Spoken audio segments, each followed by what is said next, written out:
Salut à tous, bienvenue à une autre édition du Copac en Onde. Ce soir, on est avec Gaëtan. Bonsoir. Gaëtan, merci d'être là.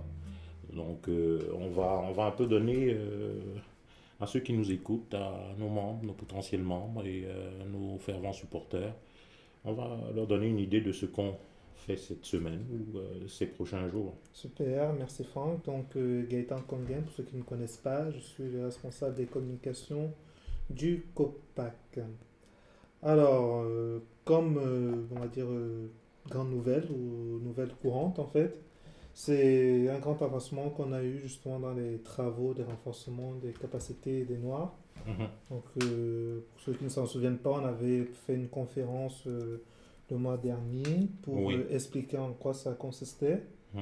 Et donc, dans l'une des étapes qui était proposée, c'était d'aller voir le gouvernement et savoir s'ils pouvaient débloquer les fonds comme ils avaient promis Mhm. dans le package des 25 millions, justement, pour pouvoir faire avancer les travaux. Mhm. Donc, là, le 23 octobre, on a eu on va dire, une signature, un agrément avec Emploi, Services et Développement Canada. Mhm. Quand tu dis on, c'est le groupe de Oui, travail. c'est ça, c'est le groupe de travail. Donc, le groupe de travail dont fait partie le COPAC, mais qui englobe, on va dire, toutes ou certaines organisations noires du Canada. Mhm. Donc, on parle du Canada entier. Mhm. Donc, comme je le disais, le 23 octobre, on a eu un agrément comme quoi on pouvait aller de l'avant avec l'étude de la mise en place du CIPAD, qui est Mhm. l'Institut canadien des personnes d'ascendance africaine, Mhm. dont le siège avait été annoncé comme devant être à Montréal. Montréal, oui. Donc là, ils ont dit, OK, vous pouvez aller de l'avant, on vous offre une enveloppe d'environ 174 000 dollars pour que vous puissiez faire cette étude de faisabilité. Mhm. Donc là, justement, ce groupe de travail, dont fait partie le COPAC encore, donc on travaille là-dessus pour pouvoir savoir dans quelle mesure on peut mettre en place cet institut et à quel horizon. Mhm. Et bien sûr, même en ayant le siège à Montréal, on peut déjà espérer que une bonne partie de l'expertise aussi puisse venir de Québec. Ah, bien sûr, parce que vu que je suis souvent en relation, en contact avec eux, là, donc je leur ai remarqué le fait que le COPAC a besoin d'intervenir pour faire valoir on va dire les valeurs Les du valeurs et Québec les intérêts et du les Québec. intérêts de Québec. Donc Mhm. ils m'ont confirmé que le COPAC était bien positionné pour justement avoir sa place dans ce groupe-là, parce que Parfait. faut savoir que c'est un groupe qui a, on va dire, environ 36 organisations.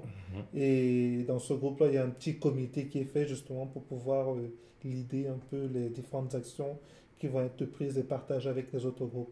Donc Parfait. c'est dans ce petit groupe-là qu'on invite justement le COPAC à pouvoir intervenir et proposer des idées et puis être aussi, on va dire, le pendant francophone de De l'organisation. l'organisation. Tout à fait. Ok, c'est parfait. Donc, ça, c'était, sur ce point-là, des 25 millions, tu avais terminé Oui, ou... donc oui, pour ça, oui, Ok, j'ai terminé. c'était, je voulais juste rajouter que, bon, évidemment, la dernière réunion qu'on a eue, la dernière rencontre qu'on a eue pour parler de ça avec nos membres et ceux qui étaient intéressés, a eu lieu au Times Hotel. Et ce qui était ressorti de ça était un comité qui avait été constitué Mhm. pour l'analyse de projet. On a eu donc le plaisir d'avoir Atalia et Reloc Québec via Karine et Lisiane. Donc, et puis le groupe TBC, Trade Business Consulting, de, de Voilà. Abraham. Mhm. Voilà, c'est ça, à Boudé. C'est ça. Exactement. Alors, ce qui nous amène, ce qui nous a conduit aussi à voir quoi.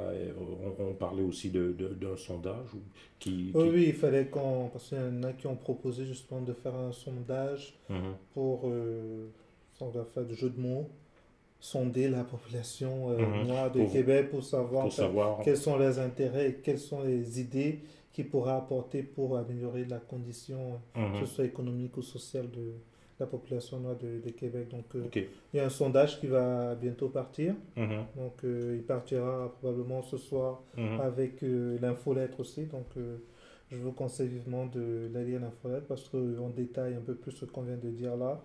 Et en plus de ça, bah, on annonce les événements qui auront lieu en novembre. Mhm. Donc, novembre qui est un mois très chargé, justement. Mhm. Donc, lisez l'infolettre. L'un des événements, justement, sur lesquels je peux mettre un peu plus d'emphase, justement, c'est l'événement qui est organisé avec Unité Québec et Mhm. Espace. Ressources, espace Québec. Ressources Espace Québec. Voilà, c'est Mhm. ça, tout à fait. Donc, cet événement, c'est un événement vraiment C'est important. En fait, ressources, pardon, espace famille. c'est les C'est ressources famille, c'est ça? ressources, espace famille. Ressources Oui. Espace Famille. Donc, Mhm. comme je disais, c'est la fête du monde, ça s'appelle l'événement qui est un projet pilote. Mhm. Et c'est vraiment important parce qu'ils ont décidé de faire venir toutes les cultures de Québec. Mhm. Donc ça peut être la De culture réunir, de les africaine, de réunir. réunir justement toutes les cultures de Québec et puis bah, d'essayer de célébrer, on va dire, Noël en avance, Mhm. entre guillemets, de célébrer cela en offrant justement aux enfants qui en ont besoin des vêtements. Je crois qu'ils ont une bourse de plus de 100 000 $ qu'ils ont pu récolter pour Ben, en pouvoir... fait, c'est des vêtements d'une valeur Ah oui, c'est ça. de plus de 100 De 000 100 000 dollars. dollars Et on parle de exactement. vêtements neufs quand même. Tout à fait. Alors, qui vont être distribués ce jour-là. Donc, c'est une très belle initiative encore d'Unité Québec et un bon partenariat justement avec le groupe Espace Famille. Donc voilà, et on va d'ailleurs partager l'information déjà dans le groupe de nos administrateurs et aussi ben, dans les réseaux sociaux pour que tout le monde soit au courant. Bon, donc là, on est rendu à quoi?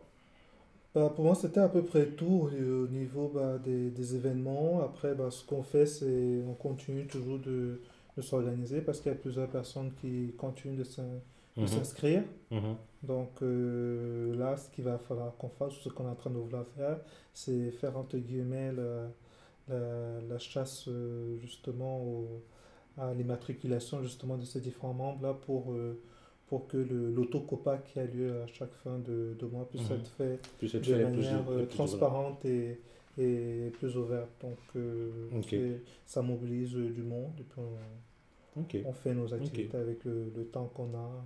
C'est du beau boulot.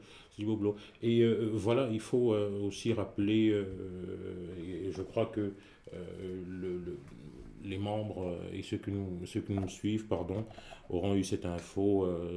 On va organiser notre agenda cette année, enfin, ce mois de novembre, pour la période des rencontres interculturelles. On va l'organiser un peu différemment. La soirée interculturelle, justement, du 7 des femmes, qui va être faite en, en 2020, maintenant. Et là, cette année, enfin, du moins ce mois-ci, le mois de novembre, on va accompagner la plupart des activités de nos partenaires. Donc, on va aller voir un peu et mettre en valeur ce qu'ils ont à offrir pardon, durant ces périodes des rencontres interculturelles. Voilà, donc, et puis on a parlé de la bourse aussi, du Et c'est challenge. ça, c'est le dernier sujet que je vais rappeler. Mhm, Donc, les inscriptions sont toujours ouvertes pour la bourse d'excellence du COPAC. Se clôture le 25 décembre. Donc, pour rappel, elle est initiée avec une bourse de 1000 $ offerte par le COPAC. Il y a d'autres contributeurs justement qui viendront faire gonfler la bourse. mhm. Donc, à chaque fois, on fera une communication. On va attendre, je pense, vers fin novembre pour faire une nouvelle communication sur le montant de la bourse. Et puis, juste à ce que justement les inscriptions soient terminées, ben, on vous communiquera sur l'évolution de la bourse. Voilà, c'est parfait. Alors, on va aussi vous tenir informé pour ce qui est des élections qui vont avoir lieu. Alors, voilà, bah là, je parle des élections, bien sûr, au sein du Conseil panafricain. Voilà, on laissait passer la période des élections, hein, pour que le monde ait le temps de faire leur devoir citoyen. Alors, bientôt, on va mettre en place tout le processus pour entamer les élections au sein du Conseil panafricain. Donc, merci encore d'avoir suivi, d'être là. Et puis, n'hésitez pas de nous envoyer, de nous poser des questions. Et puis, bon, comme on vous a dit, il va y avoir une enquête de satisfaction. L'objectif est de recueillir vos commentaires et de recueillir vos opinions, vos suggestions, et puis voilà, être avec nous dans la construction du COPAC. Et voilà, bon, maintenant on va choisir parmi ceux qui auront répondu, qui auront participé à l'enquête de satisfaction, on va en choisir certains parmi eux pour venir ici et discuter avec nous, dire en direct, et puis enfin avec toutes leurs opinions bien sûr, nous dire qu'est-ce qu'ils peuvent faire, qu'est-ce qu'on peut faire ensemble. Voilà. Alors merci encore et à très bientôt pour une autre émission. Plaisir. Au revoir.